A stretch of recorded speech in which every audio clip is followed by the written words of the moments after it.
Muy buenas, es un honor para mí estar con todos los líderes de opinión y especialistas en lentes de contacto internacionales en este CLAS 2020 hablando sobre queratocono y crosslinking, basándonos siempre en la máxima evidencia disponible actualmente.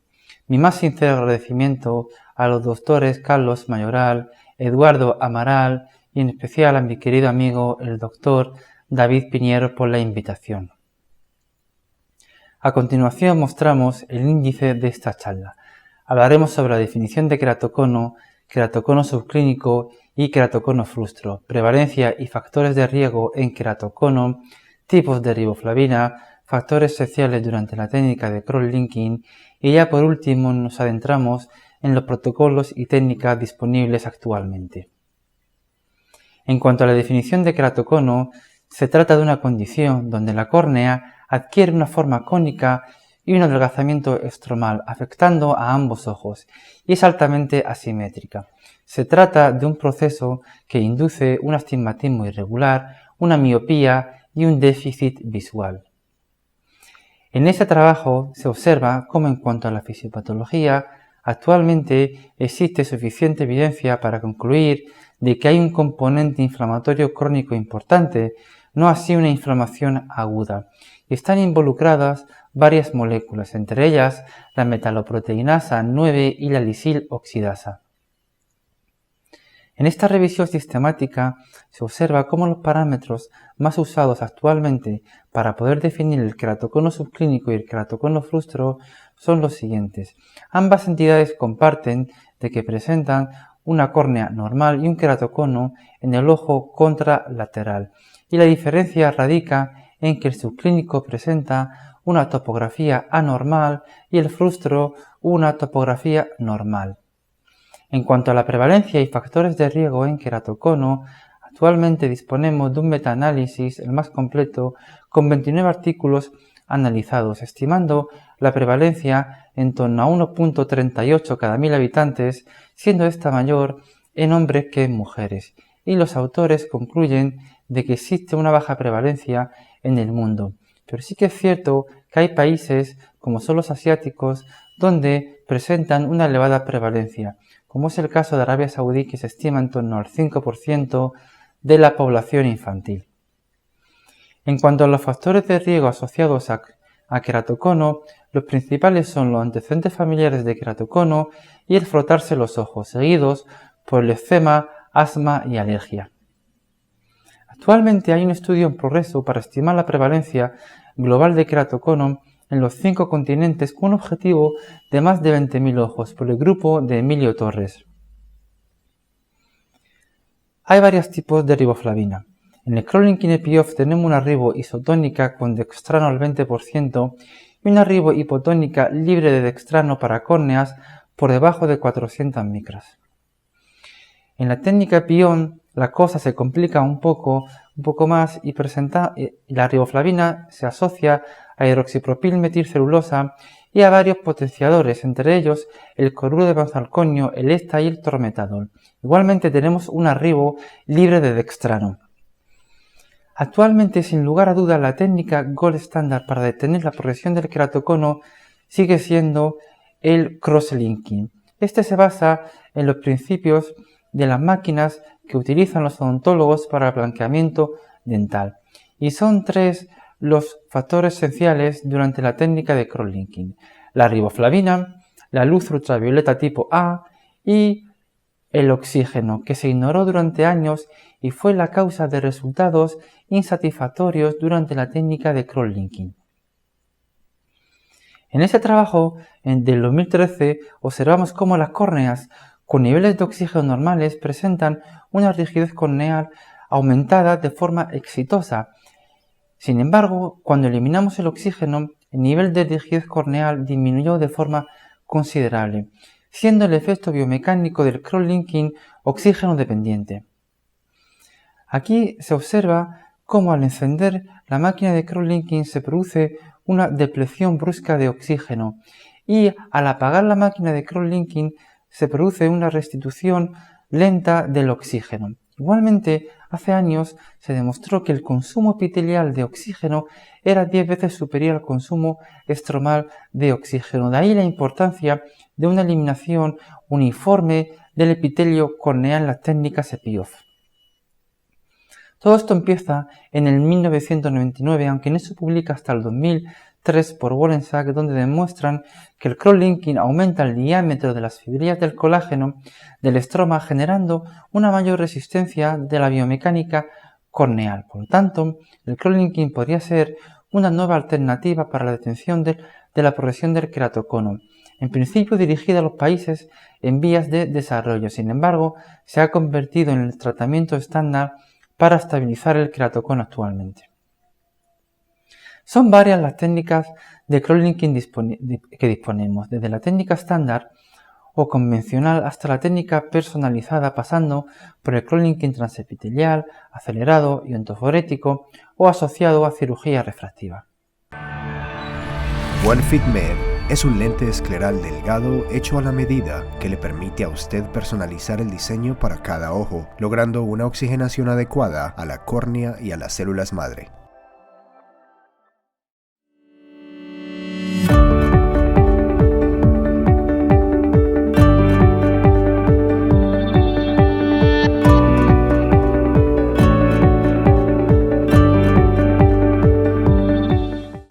En cuanto a los protocolos que disponemos actualmente, tenemos el protocolo de Dresden, donde utilizamos un poder de 3 mW durante un tiempo de 30 minutos.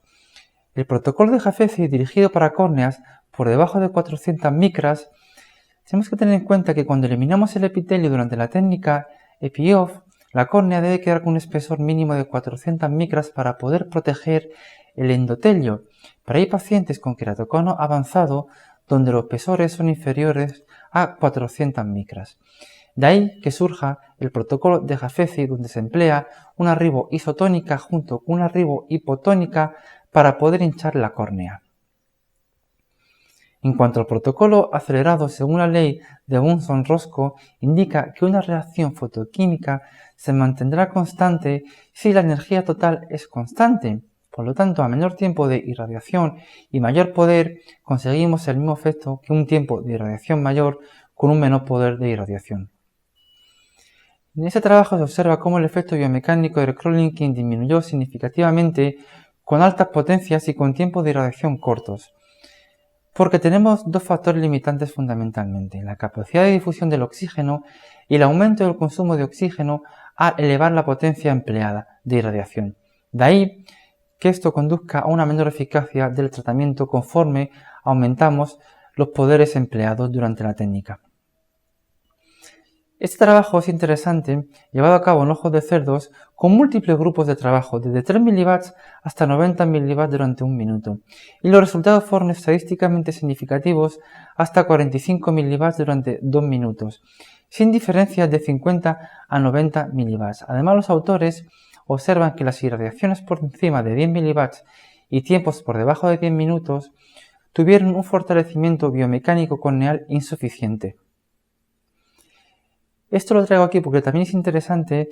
En este trabajo se compara el cross-linking acelerado pulsado respecto al continuo, con una dosis total de energía similar en ambos grupos, y observan que tuvieron mejores resultados en los pacientes sometidos a una técnica pulsada respecto a la continua, puesto que la técnica pulsada permite una reoxigenación corneal durante las pausas de la técnica. En el cross-linking acelerado traigo aquí varios estudios, publicado recientemente en junio del 2020, al comparar el cross-linking acelerado a 9 mW con el cross-linking estándar. Además, se basa en resultados keratométricos. Observan que el cross-linking acelerado fue tan efectivo como el cross-linking estándar en estabilizar la progresión del queratocono. En este otro trabajo igualmente se compara con el cross-linking convencional, observando que ambos son efectivos en estabilizar la progresión del queratocono, siendo el cross-linking estándar o supuso una mejoría clínica con un mayor aplanamiento corneal y mayor profundidad de la línea de marcación respecto al cross-linking acelerado. En este otro trabajo se hacen 3 grupos comparativos, un grupo estándar a 3 mW y 2 acelerados, uno a 9 mW y el otro a 30 mW. Los 3 grupos presentaron resultados funcionales similares, pero con un mayor cambio en los índices de queratocono tras el cross-linking estándar. En el cross-linking transepitelial traigo varios trabajos, todos comparados con el cross-linking estándar. En este primero se observa que el cross-linking transepitelial supuso un aumento de la K máxima en 1.1 dioptrías y el cross-linking estándar fue más efectivo que el transepitelial. En este otro trabajo se observa que el cross-linking estándar supuso una mayor mejoría en la CASTIP respecto al cross-linking transepitelial, siendo el estándar más efectivo que el transepitelial. En este metaanálisis, al comparar el transepitelial con el cross-linking estándar, se observa que el transepitelial proporciona resultados visuales favorables sin lugar a duda en cuanto a disminución del equivalente esférico, disminución del astigmatismo y mejora en la agudeza visual a distancia tanto corregida como no corregida. Pero lo cierto es que a lo largo de los meses tras el cross-linking transepitelial se observó un empeoramiento progresivo en la K máxima, siendo el cross-linking estándar más efectivo. Pasando al cross-linking transepitelial y ontoforético, en este trabajo observamos cómo al compararlo con el cross-linking estándar, sí que es cierto que se observó una detención en la progresión del queratocono a los 24 meses de seguimiento con un menor descenso de la K respecto al cross-linking estándar. Además, la profundidad de la línea de marcación fue más superficial en el cross-linking y ontoforético, concluyendo los autores de que el cross-linking estándar es más efectivo que el cross-linking y ontoforético.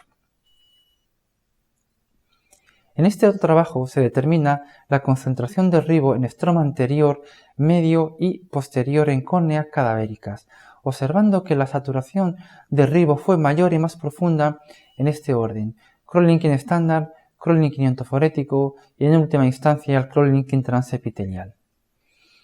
El grupo de la doctora Valeria Sánchez tiene una comparativa de más de 3 años de PIOF respecto al cross-linking y ontoforético, y el cross-linking y ontoforético ha demostrado ser no inferior para detener la progresión del queratocono. Incluso han observado una progresión precoz en pacientes sometidos a la técnica EPIOF respecto al cross-linking y ontoforético, pero esto no quiere decir que haya una mayor efectividad en cuanto a cambios paquimétricos y keratométricos con la técnica ontoforética.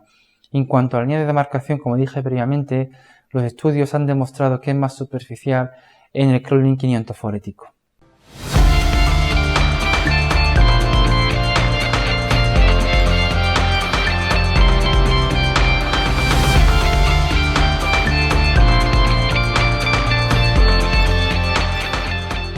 Whether you're helping your patients with the daily irritation of dry eyes or combating other ocular surface diseases, Boston Sight Sclero has the data-backed science and experience to help them see the world through a whole new lens.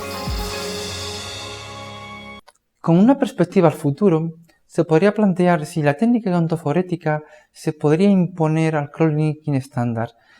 Esto se podría responder abordando el tema que dije al principio de la oxigenación. Es importante la oxigenación durante el procedimiento. Por lo tanto, si conseguimos una técnica ontoforética y pulsada, lo que supone esa reoxigenación probablemente aumentaría la efectividad de la técnica. Además, funciona en pacientes pediátricos, aunque no tenemos datos suficientes que justifique esto en la población pediátrica. Pero bien sabemos que en esta población la ectasia es más agresiva, con una mayor tasa de recidiva. Por lo tanto, repetir una técnica ontoforética probablemente sea mejor que hacer una nueva técnica estándar o convencional por las complicaciones asociadas a esta última. Es una técnica rápida, con 5 minutos de impregnación y luego 10 minutos de luz ultravioleta tipo A continua. Acabamos la técnica y además los dos ojos se pueden hacer en el mismo acto quirúrgico. Ha demostrado menos dolor, sin defecto epitelial y con una tasa de complicaciones baja. En cuanto a la profundidad de la línea de demarcación, en este primer trabajo se observa que la eficacia del cross-linking estimada por la profundidad de la línea de demarcación es secundaria a la penetración estromal de ribo y luz ultravioleta tipo A.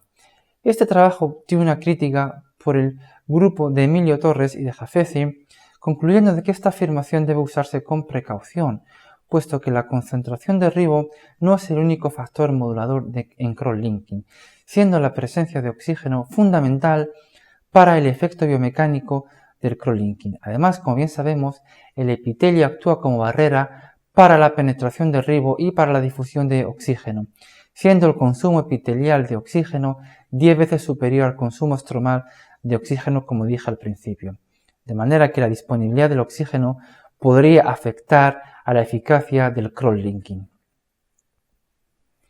En este trabajo se compara la profundidad de la línea de marcación en 3 grupos: estándar, acelerado y transepitelial. Y se ha observado con los 2 primeros esta profundidad de la línea de marcación es mayor respecto al cross-linking transepitelial, pero la línea de marcación no tiene correlación con los cambios topográficos, concluyendo de que esta línea no es una medida directa de la eficacia del cross-linking, al igual que Pirker demuestra en su trabajo de que no hay una correlación entre la profundidad de la línea de marcación y la K máxima, por lo tanto, no hay que interpretar esta profundidad de la línea de marcación como un parámetro predictivo del cross-linking, al igual que demuestra Vinciguerra en su trabajo, concluyendo de que no hay una correlación entre la profundidad de la línea de marcación y los cambios biomecánicos. En cuanto al cross-linking transepitelial con un depredamiento parcial, el objetivo de estas técnicas es el confort o comodidad del paciente. Son efectivos, sin lugar a duda, pero presentan una poca penetrancia del arribo al compararlo con el cross-linking convencional. En este trabajo se lleva a cabo una desepitelización de los 8 milímetros centrales de forma mecánica, excepto la zona inferior de área más adelgazada, y ha demostrado una estabilización de la astasia corneal a 9 meses de seguimiento tras el cross-linking. En este trabajo se utiliza el disruptor de Dias para llevar a cabo microperforaciones epiteliales en los 9 milímetros centrales.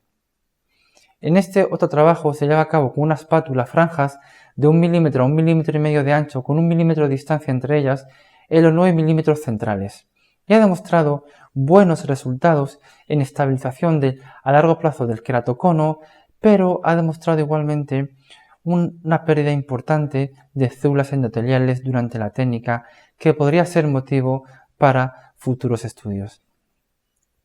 En cuanto al cross-linking asociado a lentes de contacto, Susan Jacobo en su trabajo llevado a cabo en córneas entre 350 y 400 micras emplea una lente de contacto blanda asociada al arribo al 0,1% y ha observado que se produce un aumento medio en el grosor mínimo corneal en torno a 107.9 micras aproximadamente, de manera que el cross-linking asociado a lentes de contacto fue efectivo y seguro en córneas por debajo de 400 micras. Además, Wollensack evalúa la eficacia biomecánica en ojos de cerdos en cross-linking asociado a lentes de contacto empleando 3 tipos diferentes de lentes de contacto y concluye de que cuanto más hidrofílica es la lente de contacto, mayor absorción de ribo y luz ultravioleta se producía en esa córnea. De manera que las lentes de contacto protegen las estructuras corneales sin eliminar el efecto del cross-linking, aunque el efecto biomecánico final es un tercio inferior al cross-linking convencional o cross-linking estándar. En cuanto al cross-linking personalizado, en este trabajo se compara el cross-linking acelerado pulsado con el cross-linking topo-guided, de manera que en función de las dioptrías que presenta el paciente se administraba una determinada energía o dosis de energía total con un determinado tiempo de irradiación, observando que la técnica personalizada en ella se producía una disminución de los errores de refracción esférica con una mejora en la agudeza visual a distancia, tanto corregida como no corregida, sin observar un daño en el endotelio corneal. Y lo curioso del trabajo es que al mes post cross-linking se observó mejoras en la agudeza visual mayor en la técnica personalizada respecto a la técnica estándar o convencional, y probablemente sea por la menor irradiación central y por el mero haze post cross-linking en la técnica personalizada.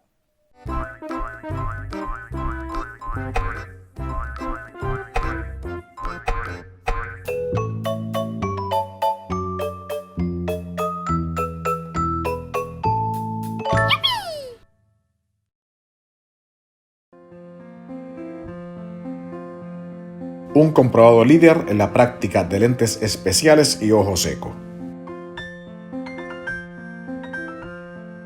Cuando la precisión importa. Pasando de tema al cross-linking en lámparas de hendidura consiste en debridar el epitelio con etanol al 35%, tumbamos al paciente, se hace una paquimetría, se administra la RIU durante 20 minutos y se acopla finalmente el C-ICE y se programa en función de la técnica que queramos hacer en ese paciente, el programa que queramos. Ha demostrado reducir costos, cobertura en países en vías de desarrollo, separar casos infecciosos de las cirugías regulares. El tiempo ha demostrado que no es un obstáculo en la práctica clínica diaria. Es un procedimiento totalmente estéril por los 4 principios de esterilidad demostrados por los estudios durante la técnica de cross-linking. En cuanto al cross-linking asociado a cirugía refractiva, traigo aquí este trabajo publicado recientemente en el que se resume los 5 principales protocolos asociados a PRK. En el protocolo de Creta se asocia el cross-linking a una PTK y ha demostrado mejoras significativas en agudeza visual, queratometrías y refracción, demostrando la PTK mejores resultados que la eliminación mecánica epitelial. En cuanto al protocolo de Creta Plus, de forma simultánea llevan a cabo un cross-linking, o sea, una PTK, un cross-linking, una PRK convencional, o sea, ni topo-guided ni wavefront-guided. Ha demostrado mejoras significativas en agudeza visual, refracción y queratometrías. En este trabajo de Canelopoulos, con el protocolo de Atenas, se hacen 2 grupos de trabajo, uno secuencial a 6 meses de cross-linking con PRK y uno de forma simultánea de cross-linking con PRK, observando que el grupo simultáneo presentó mejores resultados en agudeza visual, refracción y queratometrías y además con menos haze corneal. Los beneficios de la técnica simultáneo se producen porque se genera una acción sinérgica al redistribuir las fuerzas tensionales en la córnea mediante la remodelación por ablación de superficie. Ha demostrado menor tasa de complicaciones, una mejor penetración de la riboflavina, un mejor reforzamiento corneal y un mejor resultado visual. Además, Ambrosio menciona que el protocolo de Atenas resulta ser superior a técnica de cross-linking solo en las pruebas biomecánicas. En cuanto al protocolo de Tel Aviv, de forma simultánea se lleva a cabo una técnica de cross-linking acelerado con una PRK epitelial y ha demostrado una buena mejora en agudeza visual y en astigmatismo, mientras que se detiene la progresión del queratocono. Mohamed Shafiq es totalmente partidario de la técnica secuencial con una PRK a 1 año tras el cross-linking, demostrando en su serie una mejora a 20-40 en más del 97% de sus pacientes, una mejoría en las aberraciones y en los índices de asimetría. Además, es totalmente partidario de la técnica wavefront guided respecto a la topo guided, puesto que él refiere que todo topo guided en el mercado solamente trata la superficie corneal anterior, pero no toma en cuenta ninguna compensación de la superficie corneal posterior. Además, es partidario igualmente de retirar el epitelio con PTK, puesto que regulariza la zona de acción corneal. Traigo aquí esta revisión de la literatura interesante, donde se establecen 3 grupos de trabajo, uno secuencial con 3 estudios, uno simultáneo con 11 estudios y uno de PRK solo con 7 artículos. En los 3 grupos se ha demostrado una reducción de la K máxima, igualmente la agudeza visual a distancia no corregida mejoró en los 3 grupos. En el grupo secuencial se observó mayor mejora en la agudeza visual a distancia corregida y es el único grupo en el que no se observó progresión. En los grupos secuenciales y de PRK solo se observaron resultados similares de disminución del astigmatismo. En el grupo de PRK solo se observó una mayor disminución del equivalente esférico y el haze corneal se observó en el 100% de los estudios del grupo secuencial y en torno al 55% de los estudios de los grupos simultáneos y de PRK solo. En conclusión de esta charla, sabemos que la disminución del oxígeno limita el efecto biomecánico del cross-linking. El protocolo de Dresden es el gold estándar actualmente, con un mayor efecto de rigidez corneal. El cross-linking acelerado a 9 mV durante 10 minutos presenta una buena eficacia para el manejo de los adultos con queratocono. En córneas por debajo de 400 micras se puede emplear la ribohipotónica, las lentes de contacto blandas y los protocolos sub 400 y sub 250 del grupo de Jafez y de Emilio Torres, pendiente de publicar, que en función del grosor corneal que nos enfrentemos, pues administra una determinada energía total. Se han observado resultados satisfactorios con la técnica de Krolinking y entoforética, con menor tasa de complicaciones, y lo bueno de esta técnica es que se pueden hacer los dos ojos en el mismo acto quirúrgico. El Krolinking transepiteliar ha demostrado un empeoramiento progresivo de la K máxima a lo largo de los meses después de la técnica de Krolinking. Y en cuanto a los Krolinking asociado a cirugía refractiva, los partidarios de la técnica simultánea es por evitar el consumo de tejido endurecido, y los partidarios de la técnica secuencial es por evitar problemas tardíos de epitelización. Muchas gracias.